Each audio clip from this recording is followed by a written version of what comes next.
Welcome to Eva sink. आज से हम बॉटनी शुरू कर रहे हैं। सबसे पहले हम प्लांट मॉर्फोलॉजी को जीरो टू एडवांस लेवल तक के कॉन्सेप्ट को समझेंगे। Let's start the class. शुरुआत करते हैं रूट यानी जड़ से। सबसे पहले समझते हैं कि रूट क्या होती है। रूट पौधे का एक नॉन ग्रीन यानी हरा नहीं होने वाला और जनरली अंडरग्राउंड पार्ट होता है।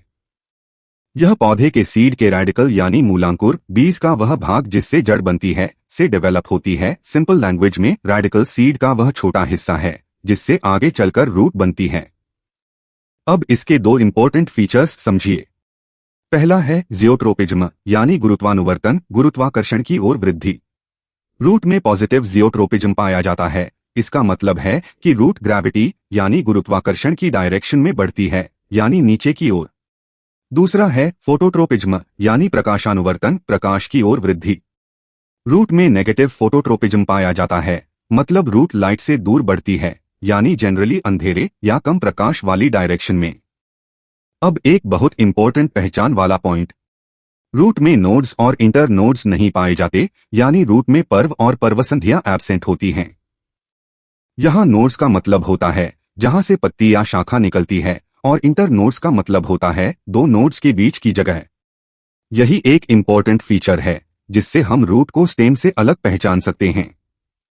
सिंपल याद रखिए, रूट में नोड्स और इंटर नोड्स एब्सेंट और स्टेम में नोड्स और inter nodes present.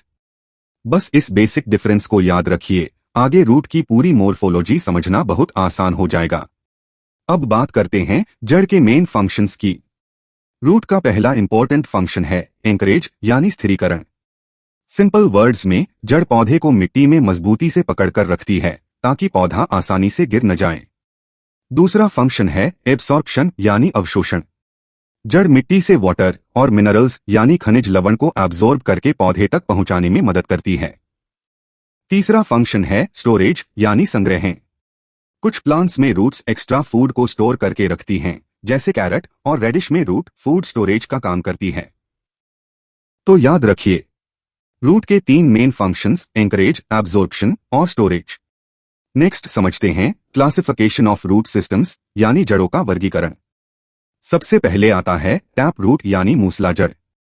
Tap root का डेवलपमेंट रेडिकल यानी मूलांकुर से होता है। इसमें एक मुख्य प्राइमरी रूट होती है जो मोटी और मजबूत होती है और सामान्यतः जमीन में गहराई तक जाती है। इसी प्राइमरी रूट से सेकेंडरी और टर्टरी रूट्स निकलती हैं। टैप रूट मुख्य रूप से डाइकॉट प्लांट्स यानी द्विबीजपत्री पौधों में पाई जाती है। इसके इंपॉर्टेंट एग्जाम्पल्स हैं मस्टर्ड, ग्राम, पी और मैंगो। नेक्स्ट है फाइब्रस रूट यानी रेशेदार जड़। इसमें रेडिकल से बनी प्राइमरी रूट ज्यादा समय तक विकसित नहीं रहती और जल्दी नष्ट हो जाती है। इसके बाद स्टेम के बेस से बहुत सारी पतली और लगभग समान आकार की रूट्स निकलती हैं जो मिलकर फाइब्रस रूट सिस्टम बनाती हैं। यह मुख्य रूप से मोनोकॉट प्लांट्स यानी एक बीजपत्री पौधों में पाया जाता है। इसके एग्जाम्पल्स हैं व्हीट, राइस, मैज और ग्रास। अब तीसरा है एडवेंटिशियस रूट यानी अपस्थानिक जड़। इसमें सबसे इंपॉर्टेंट बात है यह रेडिकल के अलावा प्लांट के किसी दूसरे भाग से डेवलप होती है, जैसे स्टेम या लीफ से। इन रूट्स का काम केवल एब्जॉर्प्शन नहीं होता, ये सपोर्ट, फूड स्टोरेज और रेस्पिरेशन जैसे स्पेशल फंक्शंस भी कर सकती हैं। इसके एग्जाम्पल्स हैं बनियन, स्वीट पोटैटो और शुगर केन। अब तीनों को एक साथ याद कर लीजिए। टैप रूट एक मेन रूट डाइकट में, फाइब्रस रूट बहुत सारी पतली रूट्स मोनोकोट में, एडवेंटिशियस रूट रेडिकल के अलावा किसी दूसरे प्लांट पार्ट से। यही 3 पॉइंट्स एग्जाम में रूट आइडेंटिफिकेशन के लिए सबसे इंपॉर्टेंट हैं।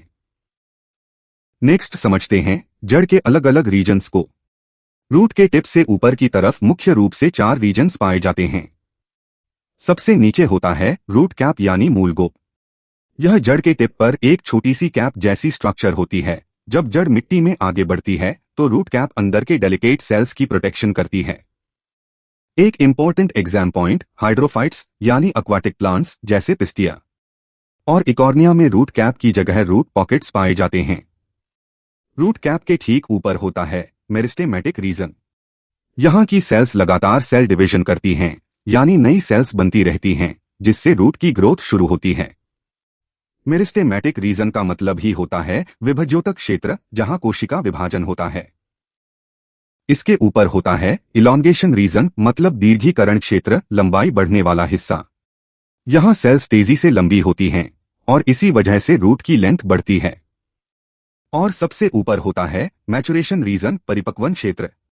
यहाँ सेल्स मैच्योर होकर अलग अलग परमानेंट टिश्यूज में डिफरेंशिएट होती हैं और इसी रीजन की सबसे इंपॉर्टेंट पहचान है रूट हेयर्स। ये बहुत पतले धागे जैसे स्ट्रक्चर्स होते हैं जो वाटर और मिनरल्स को अब्सॉर्ब करने में मदद करते हैं। तो बस सीक्वेंस याद रखिए। Root cap, meristematic region, elongation region, maturation region. और इनके functions: protection, cell division, length growth, maturation and absorption.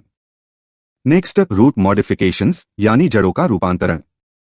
जब कोई जड़ केवल पानी और मिनरल्स एब्सॉर्ब करने और प्लांट को मिट्टी में पकड़कर रखने का काम करने के बजाय कोई स्पेशल काम करने लगती है तो उसकी शेप और स्ट्रक्चर बदल जाती है।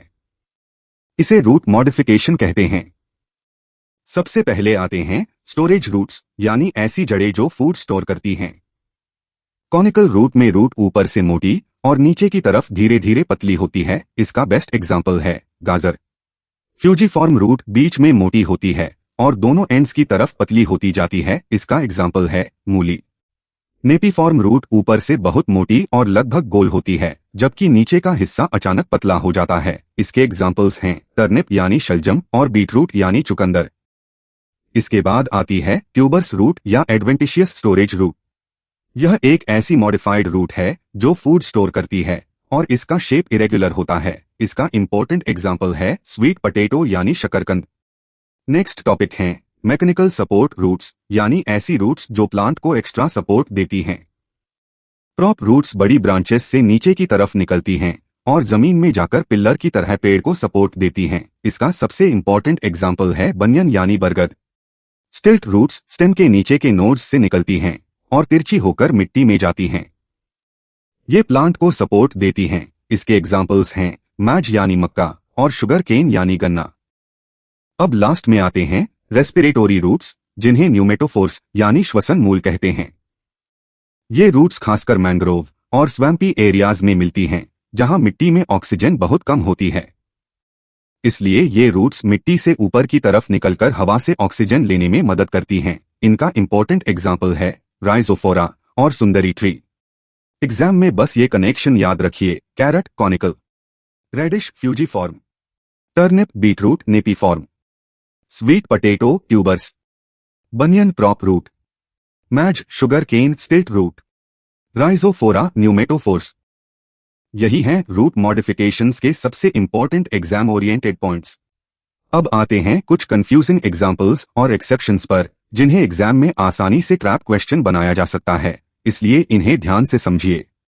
पहला है स्वीट पोटैटो और पोटैटो। स्वीट पोटैटो यानी शकरकंद वास्तव में रूट मॉडिफिकेशन है।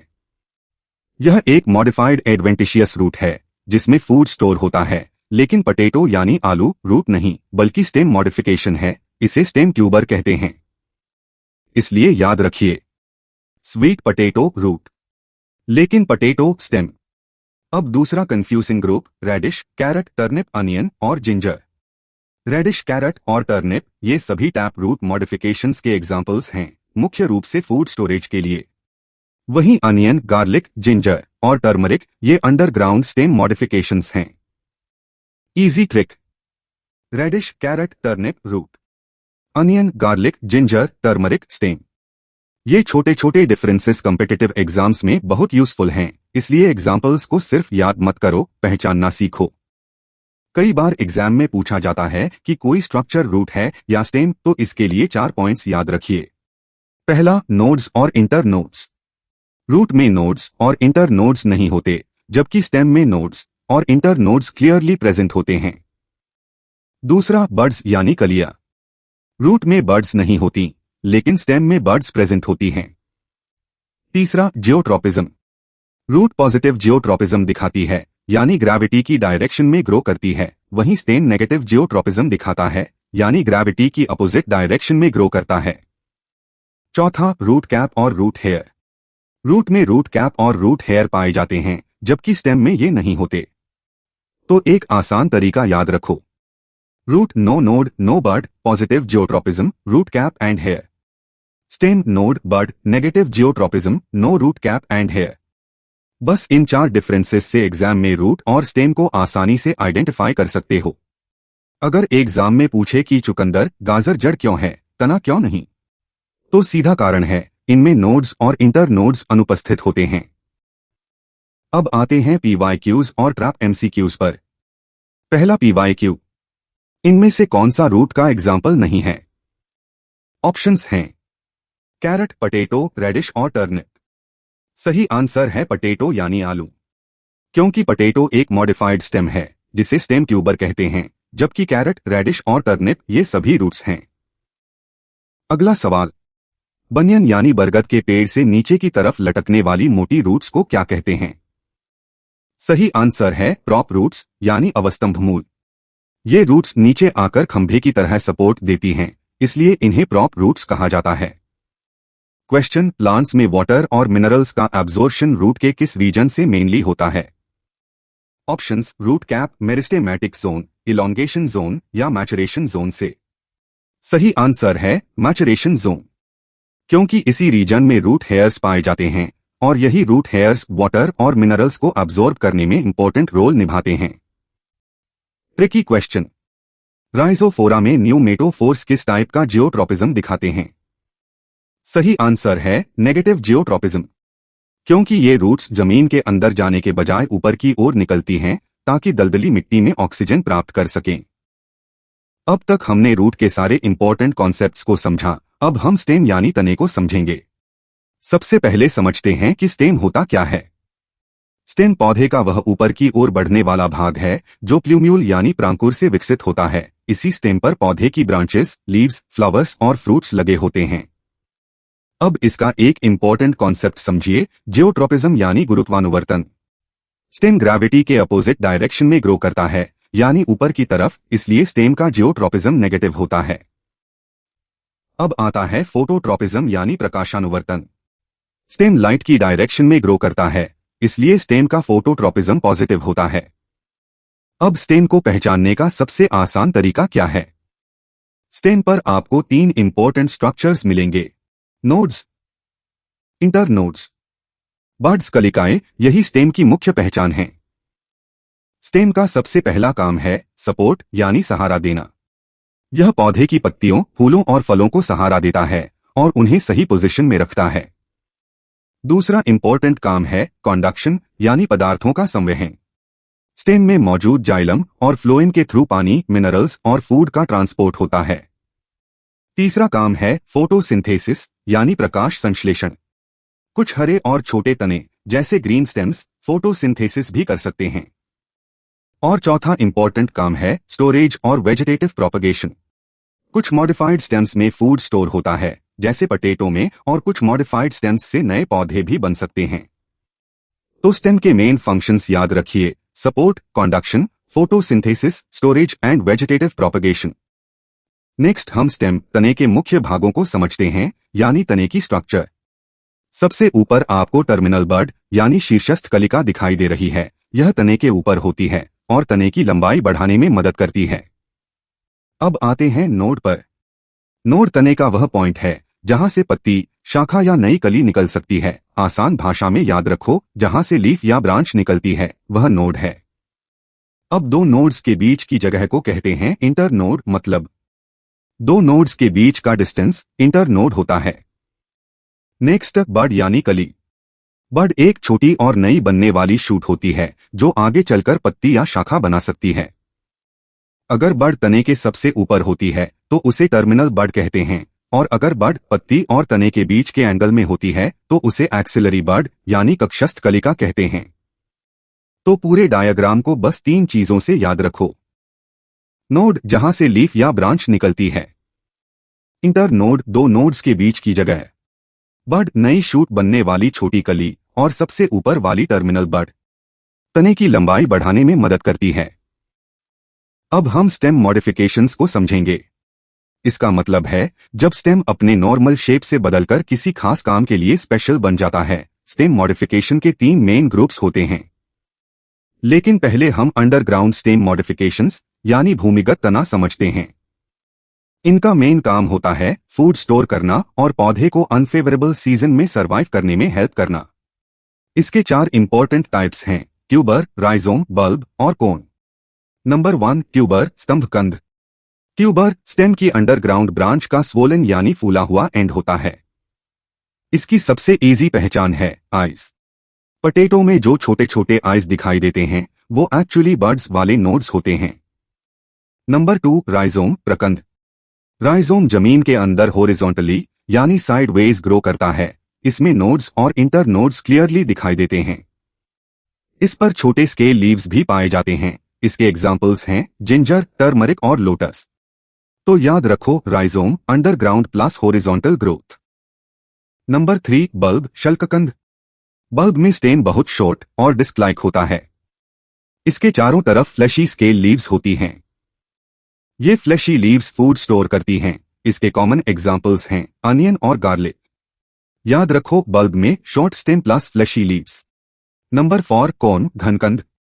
कॉर्न जमीन के अंदर वर्टिकली यानी ऊपर नीचे डायरेक्शन में ग्रो करता है। यह एक थिक, सॉलिड और स्वोलन स्टेम होता है।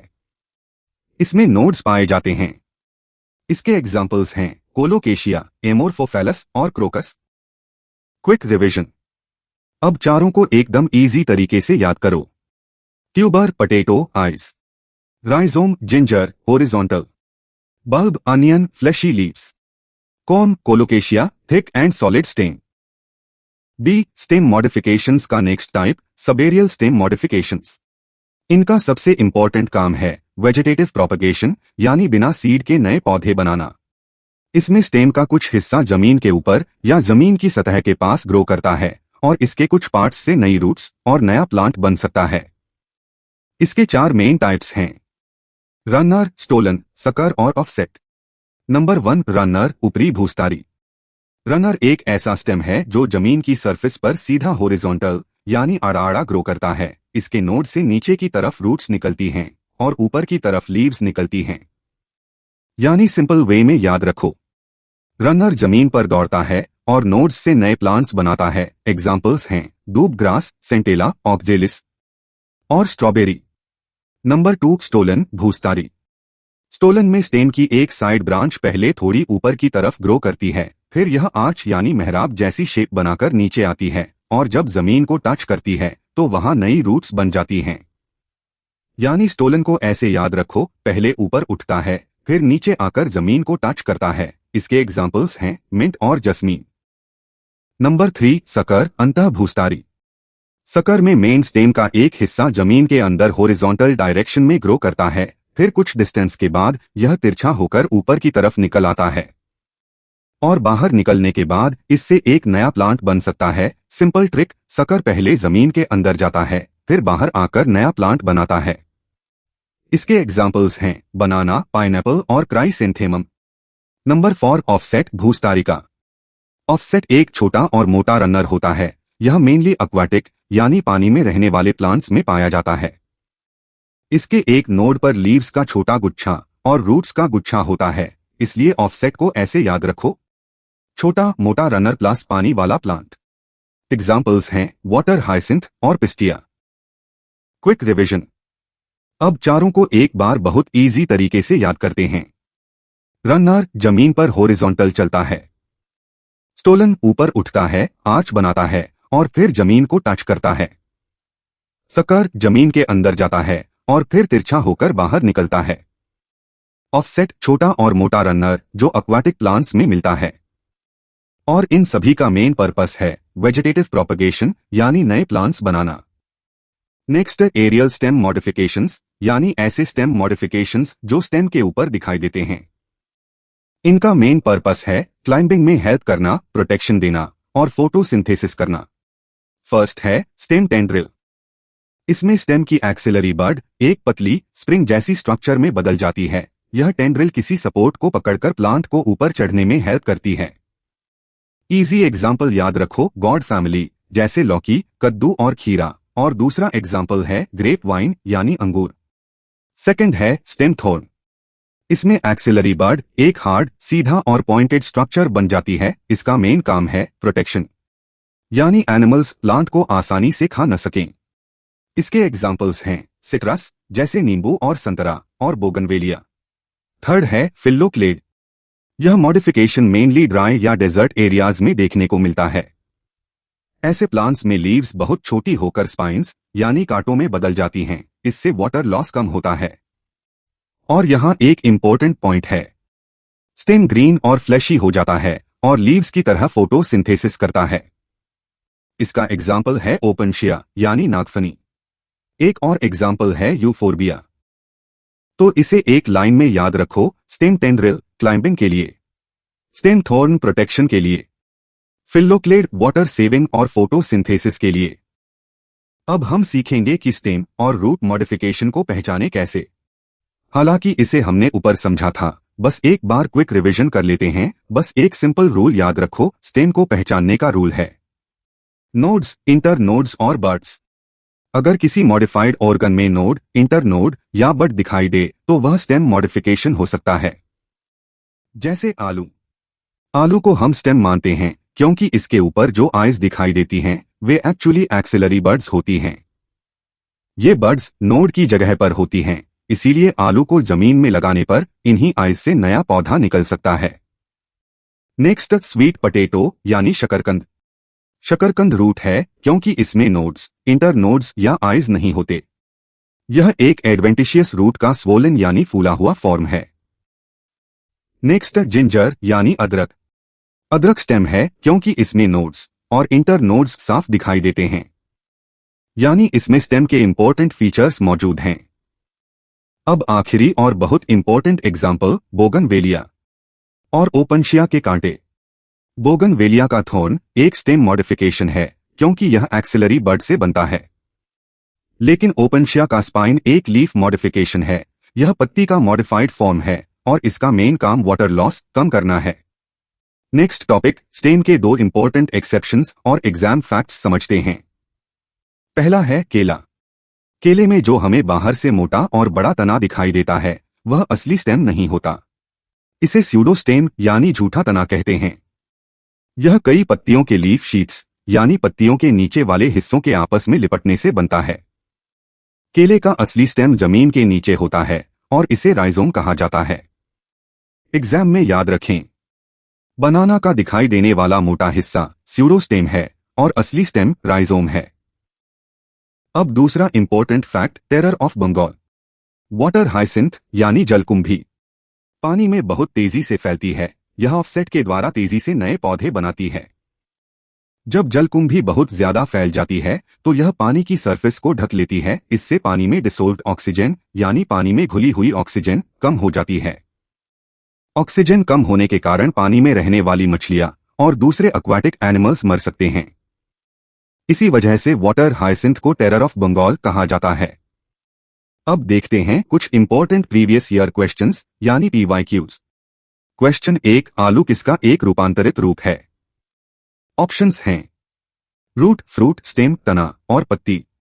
सही आंसर है स्टेम यानी तना। आलू जमीन के नीचे पाया जाता है, लेकिन यह रूट नहीं बल्कि स्टेम का मॉडिफाइड फॉर्म है। इसे अंडरग्राउंड स्टेम ट्यूबर कहते हैं। इसलिए एग्जाम में अगर पूछा जाए कि पोटैटो किसका मॉडिफिकेशन है तो आंसर होगा स्टेम। क्वेश्चन 2, अदरक यानी जिंजर एक स्टेम है, रूट नहीं, क्योंकि इसमें क्या पाया जाता है? ए, यह फूड स्टोर करता है। बी, इसमें नोड और इंटर नोड होते हैं। सी, यह हॉरिजॉन्टली ग्रो करता है। डी, इसमें क्लोरोफिल नहीं होता। सही आंसर है ऑप्शन बी, नोड और इंटर नोड। स्टेम की सबसे इंपॉर्टेंट पहचान है नोड और इंटर नोड। नोड वह जगह है जहां से लीफ, ब्रांच या बड निकल सकती है और दो नोड्स के बीच का हिस्सा इंटर नोड कहलाता है। इसलिए जिंजर में नोड और इंटर नोड पाए जाते हैं और इसी वजह से जिंजर को स्टेम माना जाता है, रूट नहीं। अब आते हैं ऐसे क्वेश्चंस पर जिनमें एग्जामिनर स्टूडेंट्स को कंफ्यूज करने की कोशिश करता है। ट्रैप क्वेश्चन 1, निम्नलिखित में से कौन सा स्टेम मॉडिफिकेशन का सही एग्जाम्पल नहीं है? ऑप्शंस है अरबी, शलजम, प्याज, हल्दी। सही आंसर है ऑप्शन बी, शलजम यानी टर्निप। सिर्फ जमीन के नीचे होने से कोई पार्ट स्टेम नहीं बन जाता। टर्निप एक रूट मॉडिफिकेशन है। वहीं कोलोकेशिया, कोन, अनियन, बल्ब, और टर्मरिक राइजोम है। ये तीनों अंडरग्राउंड स्टेम मॉडिफिकेशंस हैं। तो एग्जाम में सिर्फ यह मत देखना कि प्लांट का पार्ट जमीन के अंदर है, यह देखो कि वह रूट है या स्टेम और उसकी पहचान क्या है। Trap question 2। बोगनवेलिया के थोर्न्स और ओपनशिया के स्पाइन्स किसके मॉडिफिकेशंस हैं? ऑप्शन ए दोनों स्टेम के, बी दोनों लीफ के, सी क्रमशः स्टेम और लीफ, डी क्रमशः लीफ और स्टेम। सही आंसर है ऑप्शन सी क्रमशः स्टेम और लीफ। इन एग्जाम्पल्स को अच्छी तरह याद कर लो क्योंकि ये क्वेश्चंस एग्जाम्स में बार बार कॉन्सेप्ट चेक करने के लिए पूछे जाते हैं। तो आज की क्लास यही खत्म करते हैं। मिलते हैं नेक्स्ट क्लास में। जय हिंद।